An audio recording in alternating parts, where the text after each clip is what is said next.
día, grazas a todos e todas por virdes, por estrear este local que adquirimos xa por de anos para, e a primeira vez que usamos para rodas de prensa. Bueno, o motivo desta convocatoria é explicar un estudo que realizamos esta mesa pola Evolución Lingüística en relación ao galego nos centros públicos de ensino obrigatorio, o que sería, en parte tamén, unha avaliación do decreto 79 de 2010, coñecido como Decreto de Plurilingüismo, o mal chamado, ás veces, Decreto de Plurilingüismo. Para a elaboración deste estudo, limitámonos a recoller a información que dan os centros de ensino a través da súa página web.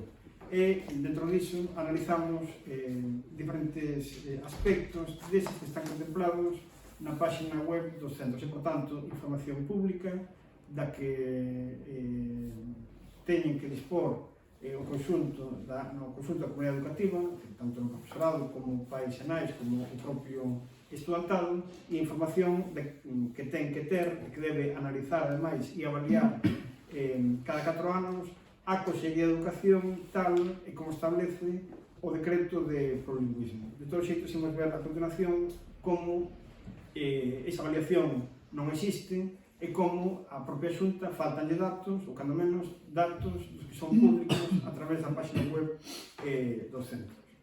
En primeiro lugar, analizamos os proxectos lingüísticos de centro, que sería a planificación que teñen que facer os centros de ensino para, por unha banda, garantir a competencia lingüística do alumnado, e, por outra banda, corrixir aqueles elementos que se dan na comunidade educativa que impiden un uso normal da lingua galega, o que limitan mesmo o alumnado para a incorporación á lingua galega ou que, de alguma maneira, poden contribuir ao abandono da lingua galega por aquele alumnado que xa o fala inicialmente. Ben, este proxecto lingüístico de centro debe contar con un programa regular fornecido pola Consellería de Educación, que debe contar, ademais, coa participación de toda a comunidade educativa e incluindo liñas de actuación claras que tendan o que estaba comentando agora mesmo. Ten que contemplar tamén este proxecto lingüístico de centro a decisión do centro educativo respecto da lingua de impartición das diferentes materias, cando menos aquelas nas que non hai prohibición expresa do uso do galego, e ademais tendendo, ou inicialmente, segundo o decreto do lingüismo, tendendo o equilibrio entre as linguas. Isto xa foi unha cuestión que foi moi discutida no seu momento, mas isto é o que establece o decreto do plurilingüismo. Ten que indicar as medidas adoptadas para corrixir precisamente as situacións en relación ao dominio das linguas, a competencia lingüística, e ten que establecer unha serie de objetivos xerais e liñas de actuación para o fomento da lingua galega. Pois ben, contando a través da página web dos centros, o que observamos, ademais do proxecto lingüístico do centro ten que ser renovado cada 4 anos, cada ano ten que ter unha adenda que incorpore as novidades e que fa unha avaliación tamén con respecto ao curso anterior e que indique as novidades que poida haber e, por tanto, podemos concluir que se un proxecto lingüístico de centro non está renovado nos últimos 4 anos, ese proxecto lingüístico de centro non ten, está desactualizado, non está actualizado, xa sin ter en conta a cuestión da adenda anual.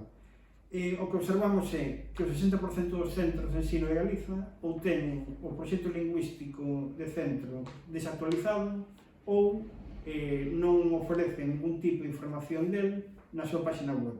Por tanto, só estarían cumprindo os mínimos en relación ao proxecto lingüístico de centro, segundo o que establece o decreto, o 40% dos centros de ensino secundario públicos de Galiza. Ben, isto inicialmente limita para a propia planificación da acción de normalización e dinamización da lingua galega no propio centro, e o feito de que exista unha cantidad tan grande que non dá información ou está a información limitada no acceso ao conxunto da comunidade educativa ou que está desactualizada, indica que por parte da Consellería hai unha deixazón de funcións. Ben porque nos propios plans de formación de profesorado, que xa se indica ao final, non indica en que consiste ou non explica suficientemente en que consiste este proxecto lingüístico de centro e de onde ven a súa importancia, a importancia que os centros fagan hincapié nesta cuestión, ou ben porque simplemente non require ou non facilita os mecanismos para que os centros fagan isto, poden facer isto con corrección. En segundo lugar, analizamos a distribución horaria, o reparto de materias tal como se fai segundo esta programación lingüística dos centros ou segundo o proxecto educativo dos centros. Isto é relevante porque, como sabemos, hai unha serie de materias na ESO que son as da área de física e química, tecnoloxía e matemáticas onde directamente o galego está prohibido. Por tanto, queríamos ver no resto de materias cal podría ser unha distribución, a media distribución real, e se efectivamente se cumpría esa idea na que tanto insistiu o PP cando puxo en marcha este decreto contra o galego realmente, esa idea de equilibrio se estaba cumprindo ou non.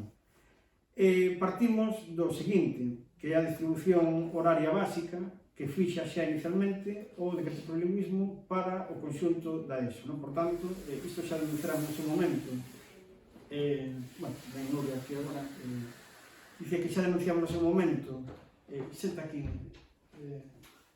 que en relación ao cóctel molotov que supuña o cóctel explosivo, máis ben, que supuña al 11 máis o decreto de lingüismo, porque xa reducía horas de galego en prácticamente todos os cursos, xa impedía esa distribución equilibrada, e agora que se está introducindo unha nova lei educativa queríamos ver cal era a situación a día de hoxe. O anterior estudo era do ano 2018 e agora estamos falando do curso 2022-2023. Pois ben, o primeiro que observamos é que no básico, antes da distribución que podemos facer en relación ao resto de materias nos centros, partindo inicialmente do que dixo o decreto de trilingüismo, no conxunto da ESO habría 29 horas en galego, 39 castelán e 16 noutras linguas, que maioritariamente será inglés, mais tamén no caso, ademais de inglés, pode haber francés. Iso sería o punto de partida inicial para o galego. 29 horas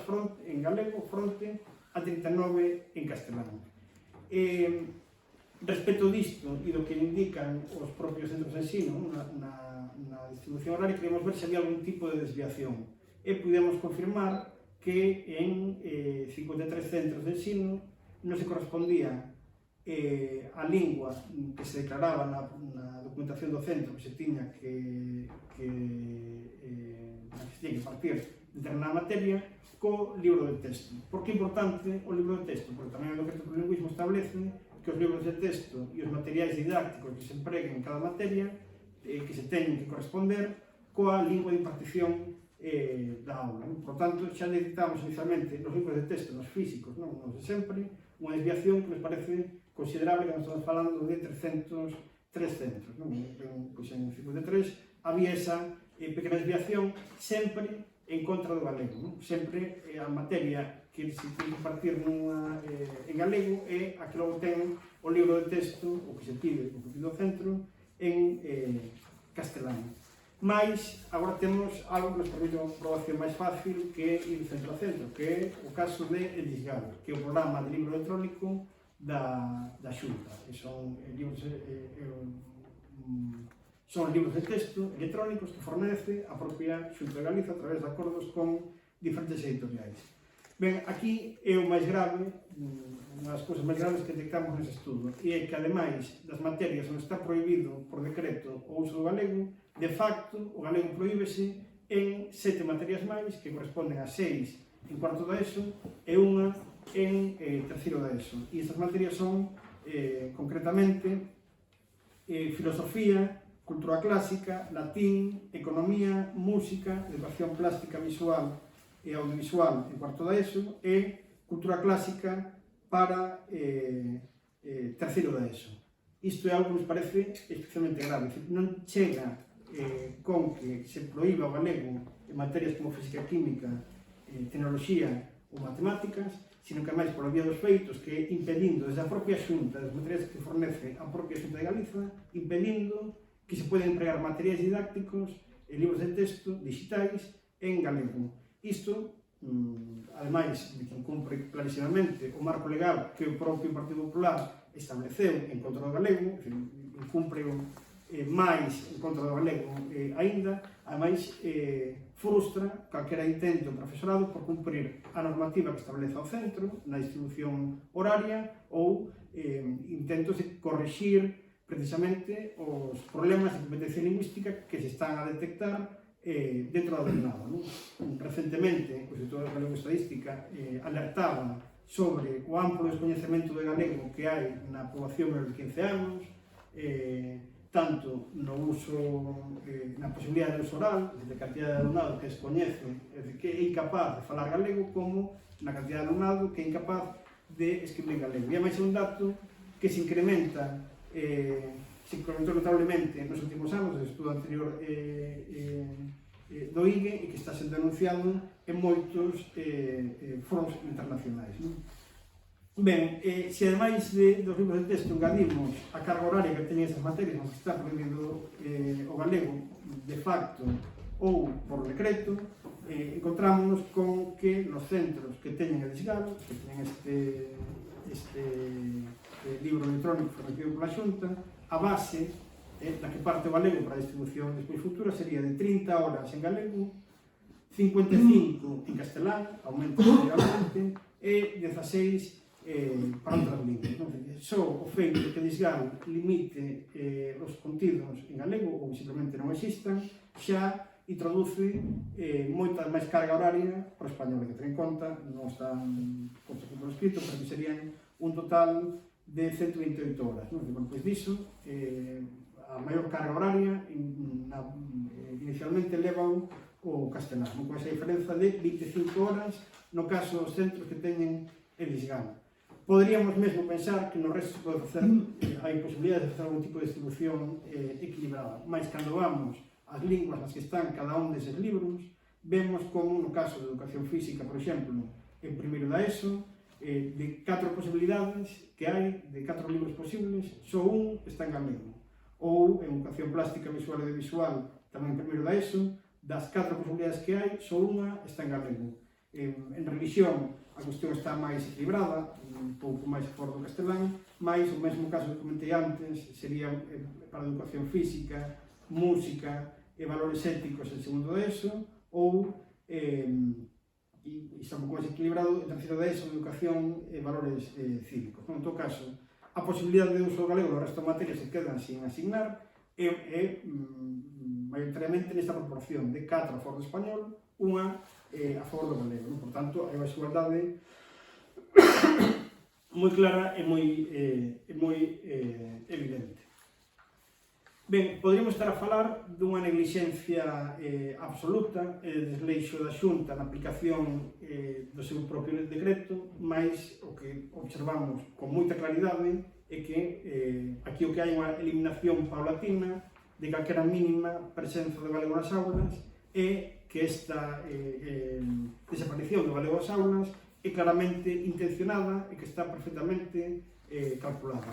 Nos explica que tantos anos despois do inicio do decreto do plurilingüismo, a Xunta, a propia Consellería de Educación, sexa a que forneza materiais didácticos e libros de texto digitais exclusivamente en castelán, se non é porque hai unha intención detrás. Unha intención que ademais xa foi mostrada claramente na propia orixe do decreto do plurilingüismo e que ademais, en relación aos proxectos lingüísticos de centro, observamos como este ataque ao galego se centra naqueles aspectos que ainda se manteñen do anterior decreto 124/2007, que seguramente non puideron derrogar simplemente porque había unha presión social moi grande a favor do galego. Todos lembramos as manifestacións a favor do galego dos anos 2009 e 2010. Por tanto, isto é un plan absolutamente calculado por sendo presidente Feixóo inicialmente, mas que continúa Rueda, que ademais tamén coñecida a súa especial animadversión a todo o que tiña que ver coa lingua galega, demostrada mesmo coa súa aparición en manifestacións abertamente galegófogas. Estes datos, se xuntamos a máis a propia situación do galego, vemos o que entende, mesmo no propio decreto, por equilibrio, o Partido Popular e o señor Rueda.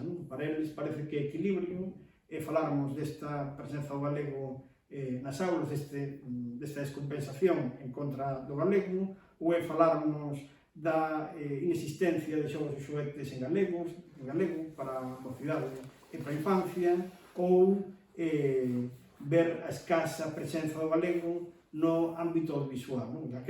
Xa non falamos só da presenza do galego nas aulas, sino tamén da presenza do galego nos espazos de lecer infantil e juvenil. Por tanto, estamos falando, ou podemos falar con claridade, dunha política activa en contra do galego para a desaparición daqueles espazos onde hai mínima posibilidade de que o galego avance. Ademais, hai outra política detrás disto, que é a de favorecer con muitísima claridade a aquelas editoriais de fora de Galiza que fan libros de texto exclusivamente en castelán e que ni siquiera fan un mínimo gasto, a pesar de que o desgal efectivamente costará uns cantos miles de euros a Xunta. Estas editoriais non están dispostas ni siquiera a adaptar eses contidos á realidade galega, e a prova é que non están dispostas a traducirlos, ni siquiera traducirlos, xa non falo de adaptarlos, sino traducirlos á lingua galega. Xa para ir acabando, o que precisamos, e o que din toda a legislación, e o que mesmo sinalou o Consello de Europa e outros organismos internacionais en reiteradas ocasións, é que o ensino garanta a competencia lingüística en galego o conxunto do alumnado. O ensino ten que deixar de ser un dos factores que fan que os meniños e meninas entren na escola falando galego e saian falando castelán, abandonando a lingua. E ten que contribuir a que aqueles nenos e nenas, ou rapaces e rapazas, que non falan galego, teñan competencias para comezar a falalo ou para poder incorporarse ao uso normal da lingua galega. Esa é unha das funcións do ensino público e está cumprindo exactamente a contraria. Nos entendemos que con isto, moi claramente, ademais, a Xunta está desprezando e mentindo, ademais, ás familias que se esforzan por transmitir a lingua galega aos seus fillos e fillas. Todos os estudos, tamén do propio Instituto Galego de Estadística, indican que aumenta o número de pais e nais que se dirixen galegos aos fillos e fillas, mas a resposta que teñen por parte da administración é justamente a contraria. O que se tenta facer na casa desfaise completamente dentro do sistema educativo e, ademais, a mantenta. E xa finalmente, só neste momento arriba da mesa, unha proposta para corrixir isto, que é unha proposta de bases para a normalización da lingua galega no ensino, que presentamos aí xa 2 anos, a Mesa para a Normalización Lingüística, xunto con coas principais organizacións representativas da comunidade educativa, tanto como sindicatos, como AMPAs, como movimentos de renovación pedagóxica ou organizacións estudantís.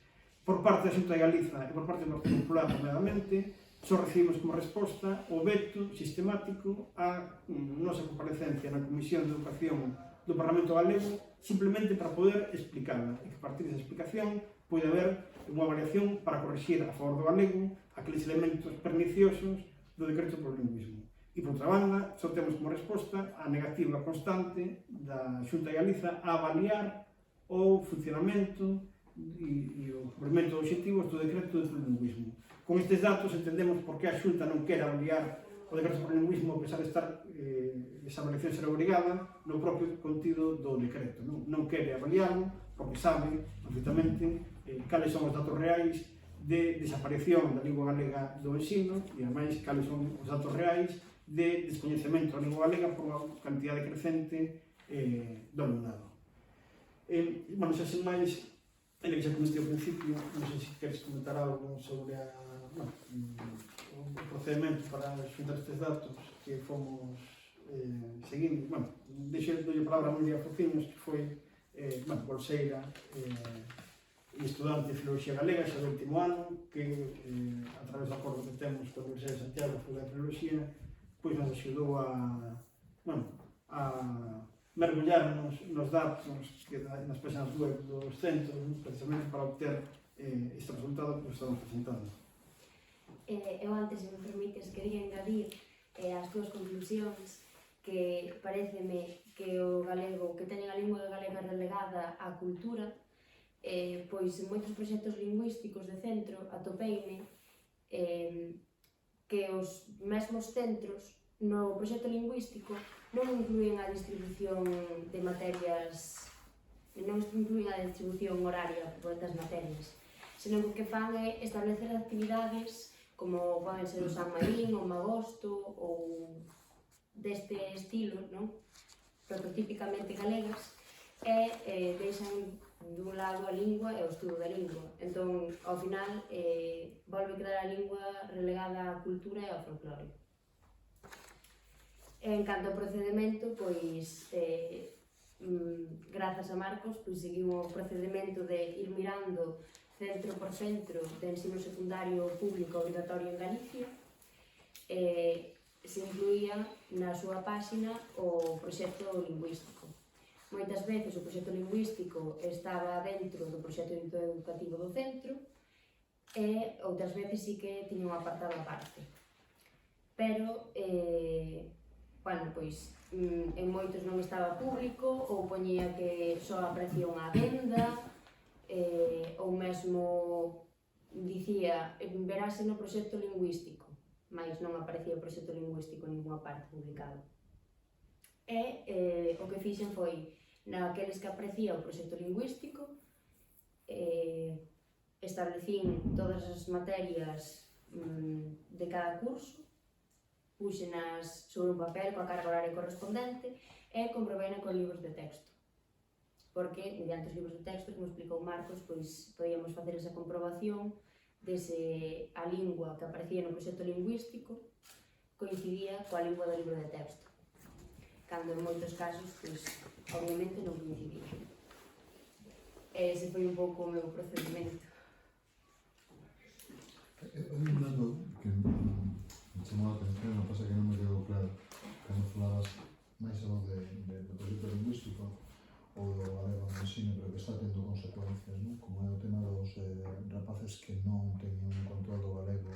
Non sei se dixeches menores de 15 anos ou a partir dos 15 anos. No, menores, di o Instituto de Estadística exactamente, faltamos decimais, pero sería un 24% menores de 15 anos, menores de 15 anos, ou seja, realmente a poboación que se corresponde con este estudo, porque chegamos a cuarto da ESO, non?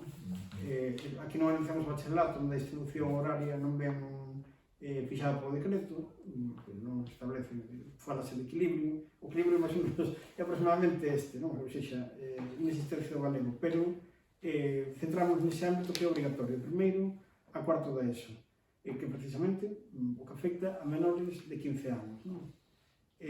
Bueno, a cantidade grave, nunca na historia da lingua galega houbo tan grande incompetencia en menores de 15 anos en galego, nunca desde que existe a lingua galega houbo tal grado de descoñecemento. Claro, sin que o sistema educativo contribúa mínimamente a corregirse, máis ben contribúe a fomentarlo con moita claridade, non? É dicir, que equilibrio é este onde o punto de partida é o punto de partida real naqueles centros onde se emprega en desgano é de 20 horas de diferenza entre 25 horas de diferenza entre galego e español. Non pode ser, é dicir, isto que demostra que están mentindo en sede parlamentaria, mentindo en todo tipo de actos, mentindo en o Consello de Europa, mentindo nas Nacións Unidas, en toda a campo de información requeriron sobre esta cuestión, non? De feito, as 3 veces que o Consello de Europa e o Comité Ministro do Consello de Europa indicou a Xunta que debía derrogar o decreto polo lingüismo, entrevistouse o experto do Comité de Europa, entrevistaronse coa Xunta. Nas 3 a Xunta mentiu e eles pidieron contrastar esa información precisamente a través de datos que en outros casos se conocemos da Mesa para a Normalización Lingüística, pero que eles pidieron ver se había algún tipo de nesgo ou que había algún tipo de erro. Bueno, confirmaron que efectivamente o que estábamos dicindo era real, pero é que é real porque está publicado no DOGA ou está publicado no BOE. Nós non estamos sacando información de ningún sitio que non sexa absolutamente público. Non sei se pensaba na Xunta que alguén ia mirar a nosa correo, senón ir mirar a esas fontes de información. E este é o resultado, non? É imposible, ainda que o centro queira, ainda que o centro estableza iso no seu proxecto lingüístico de centro, ainda que o profesorado queira chegar a ese teórico equilibrio, ainda que queiran, non o permiten a través dos materiais que fornece a Xunta de Galicia. Ou seja, están limitando o uso do galego directamente na Consellería de Educación. Isto non é responsabilidade dos centros, nin é responsabilidade do alumnado, nin é responsabilidade das leis e pais. É responsabilidade exclusiva da Consellería de Educación, que debe fornecer os materiais necesarios. Porque como está no decreto que a Inspección Educativa velará porque os materiais son os adecuados, non? Isto non estamos inventando nós, está publicado no DOGA. Son eles os que están atacando constantemente o decreto naqueles aspectos que poden garantir un mínimo de presenza do galego, sabendo que o decreto do lingüismo é absolutamente pernicioso para o galego, pero que nin iso lles chega. Por iso dicimos, temos todos os elementos sobre a mesa para dicir que isto é unha estrategia absolutamente calculada en contra da lingua galega. Dúas cuestións, unha con respecto a atopar os proxectos lingüísticos nas webs dos centros. Quería saber se era o habitual non atopalos ou que estuveran agochados ou se son os que menos. Por outra banda, tamén quería preguntar se, xa que se cumpre casi un ano da chegada de Rueda á presidencia da Xunta de Galicia, se atopaxedes máis diálogo, unha maior predisposición a intentar corrixir estas carencias. Bueno, o primeiro, o habitual era que estivesen agochados. Bueno, moitos, como xa dixo Marcos, non estaban vixentes, o prazo xa estaba caducado, pero a maioría estaban moi agochados, mesmo non estaban no proxecto educativo, que te remitían a outras páxinas ou así. En relación á segunda pregunta, evidentemente non hai ningún tipo de actitude positiva sobre isto, non? Nos dixémolo tanto a mesa como a plataforma Queremos Galego, que é unha entidade moito máis ampla, puxemos unha serie de cuestións sobre a mesa que había que comenzar a corrixir, entre outras, o relacionado con o ensino, o que xa dixo o Consello de Europa en 3 ocasións. Non estamos falando de que un día pasou por aquí un señor de Estrasburgo e dixo, estamos falando de que 3 ocasións hai documentos do Consello de Europa onde se pide a Xunta que derrogue o decreto por el lingüismo.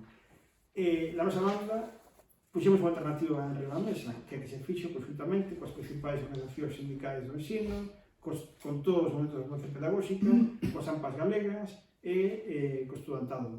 E é unha alternativa ou un proxecto de bases, non, para comenzar a facer novo decreto que cumpre coa legalidade tanto estatal como co requerimento do Consello de Europa que os fai porque hai un tratado internacional que é a Carta Europea das Linguas Minorizadas que di que se debe garantir a presenza do galego nas aulas, a presenza da lingua minorizada nas aulas, non? Incluso de maneira completa, de maneira integrada. Isto non existe e, desde logo, non hai ningún tipo de vontade por parte da Xunta actualmente, xa non había antes, e agora moito menos, de manter calquer tipo de diálogo xa non coa mesa, sino coas propias organizacións da comunidade educativa, non? Porque cando se despreza constantemente a posibilidade de comparecer na Comisión de Educación do Parlamento Galego para explicar isto, que inicialmente parte máis apoio do Executivo de Decreto por Lingüismo, non hai que esquecer, o Decreto por Lingüismo non tivo apoio do Consello Escolar de Galiza, non tivo apoio de ninguna organización sindical, non tivo apoio de ningún momento de organización pedagóxica, non tivo apoio das AMPAs. Nós partimos, inicialmente, cando menos, dun apoio moito máis significativo, moito máis amplo do que ten o Decreto por Lingüismo, e a única resposta é facer como que isto non existe. Claro, hai a parte positiva, non? Que efectivamente crece o número de pais e nais que se dirixen en galego aos seus fillos e fillas, mas que garantía se lles dá de que esa vontade que manifestan, que é moi difícil, non? Porque non hai posibilidade na escola, nin fora da escola, non hai ambientes que permitan unha utilización normal do galego. E que a responsabilidade da Xunta? Pois ou a calada ou a acción directamente en contra de boicot a este número crecente de pais e nais que se preocupan porque o galego exista e por transmitirlo, non? Que expectativas hai de cara ao futuro tendo en conta para a publicación deste estudo? Claro, gustaríamos, as expectativas, máis que expectativas, o que nos gustaría que pasase é que efectivamente na Xunta reflexionasen, non somos nós os primeiros a avisar disto, nin por desgracia nin ser os últimos, non? Hai, recentemente a Academia Galega publicou un estudo sobre a situación no Concello de Ames, bueno, era unha mostra dos 313 concellos galegos, mas era perfectamente indicativa. Nos, con anterioridade, publicamos a situación infantil, a estamos no documento do Consello de Europa, está o relator especial da ONU para as minorías nacionais, bueno, hai xa literatura abondosa no ámbito científico, político e de defensa dos dereitos humanos mesmo, que fala a situación do galego, non? Nos mesmos, a mesa, participou en Xenebra, na nunha conferencia do Consello de Dereitos Humanos en relación a ese tema tamén. Ata agora houve silencio. Por onde pode vir a parte positiva disto? Que a xente reaxe ás situacións. Hai datos que din que efectivamente hai máis mobilización a favor do galego da que había hai uns anos. Por exemplo, o dato do escrito do galego mellora, e mellora porque iso indica que hai máis conciencia da situación do galego, e mellora o dato de países que se dirixen o que empregan o galego no ámbito familiar. Mas empeora, notablemente, a acción da Xunta. Se tivesen un mínimo de conciencia de que a súa obriga é defender o país e que defender a lingua do país tamén é defender o país, de que non se pode gobernar un país en contra do seu principal elemento de identidade e en contra dun interese tamén de desenvolvemento colectivo que é a lingua. Non hai ningún país desenvolvido socialmente do mundo que desprece a súa lingua. Isto é justamente o que está facendo o PP, o contrario do que debe facer. Non é compatible a defensa dun país co ataque sistemático á súa lingua. Oxalá reflexionen sobre a cuestión e se poñan realmente a traballar a favor da lingua, comezando por derrotar dereitos por lingüismo e seguindo por garantir a presenza do galego en todos e cada un dos espazos da vida pública, e nomeadamente naqueles que dependen directamente da Xunta. Falo do visual, mas tamén falo do, comentaba antes, dos xogos e xoguetes, da administración da Xunta de Galiza, das actividades extraescolares, de multitude de elementos. Non é só o ensino, non é o único factor que influe, mas de todos os elementos onde a Xunta ten capacidade de actuación e ou non actúa ou actúa directamente en contra do galego, como se ve nun caso como é evidente que é o ensino. Me gustaría saber, por a minha parte, hai pouco saliu unha información de que falaba de que Galicia subía o galego, subía o posto 37 como lingua de influencia, é dicir, que estaba máis abaixo e subiu máis arriba. Non sei como tomades esa información, que eu solamente vin en titulares, non cheguei a afondar a cuestión da información, Sí, pero parecía como que o galego pegara. Bueno, foi un estudo que fixo o Ministerio de Cultura francés, se non estou equivocado, non sei se ten moita, se é realmente moi relevante, non? Fora da consideración que teña a nivel internacional, que descoñezo, bueno, hai xa persoas que puxeron moi en dúbida iso, porque se conta unha serie de factores que calquera modificación xa fai mudar isto, non? En todo caso, independentemente do posto que tiña o galego, que xa 37, que xa 100 ou que xa 500, o galego é a lingua que fixemos as galegas e galegos, non? É a que nos conecta con o noso pasado e a que nos debería conectar tamén co noso futuro, como povo, non? Para que nos garante tamén a existencia como povo. Nese sentido, a igual estar nun ranking que non temos dereito a existir, temos dereito a vivir na nosa lingua e temos dereito a que se garanta a posibilidade de uso en todos os espazos. Cando aquí se nega a posibilidade de ter unha mínima competencia lingüística por falta de uso nos centros, ou nos materiais educativos, como indicamos neste caso, o que se está negando ao alumnado é a posibilidade de incorporarse ao uso do galego, o uso normal do galego, a que normalice a situación e o desenvolvemento social e humano dentro do seu propio país. Se estamos negándolle o futuro, xa non só ao alumnado, senón estamos negando o futuro a nós mesmos, como povo. E, ademais, estamos impedindo que aquele alumnado que entra falando galego, isto é unha queixa que nós aquí temos prácticamente todos os días, non? De pais e nais frustrados, realmente, porque desde infantil xa entran os nenos e nenas falando galego e os devolven, entran pola mañá falando galego e os devolven ao mediodía falando castelán, non? Claro, é unha situación realmente grave, preocupante e que indigna a moitos pais e nais, non? Mesmo a pais e nais castelán falantes que queren que os seus fillos teñan competencias en galego, porque non? Que perigo ten o galego para forzar estes datos? Porque isto está forzado directamente pola Xunta. Cando non se dan os materiais mínimos para garantir o cumprimento dunha normativa, cando a propia Xunta é a que non cumpre con isto, entendese que verá algún tipo de dano, ou de prexuízo. Non sei exactamente que é o problema do galego, o que cree o señor Rueda que é o problema do galego, para que eles mesmos se encarguen de facer cumprir uns mínimos en relación á lingua, que además está no Estatuto, na Lei de Normalización Lingüística, etc.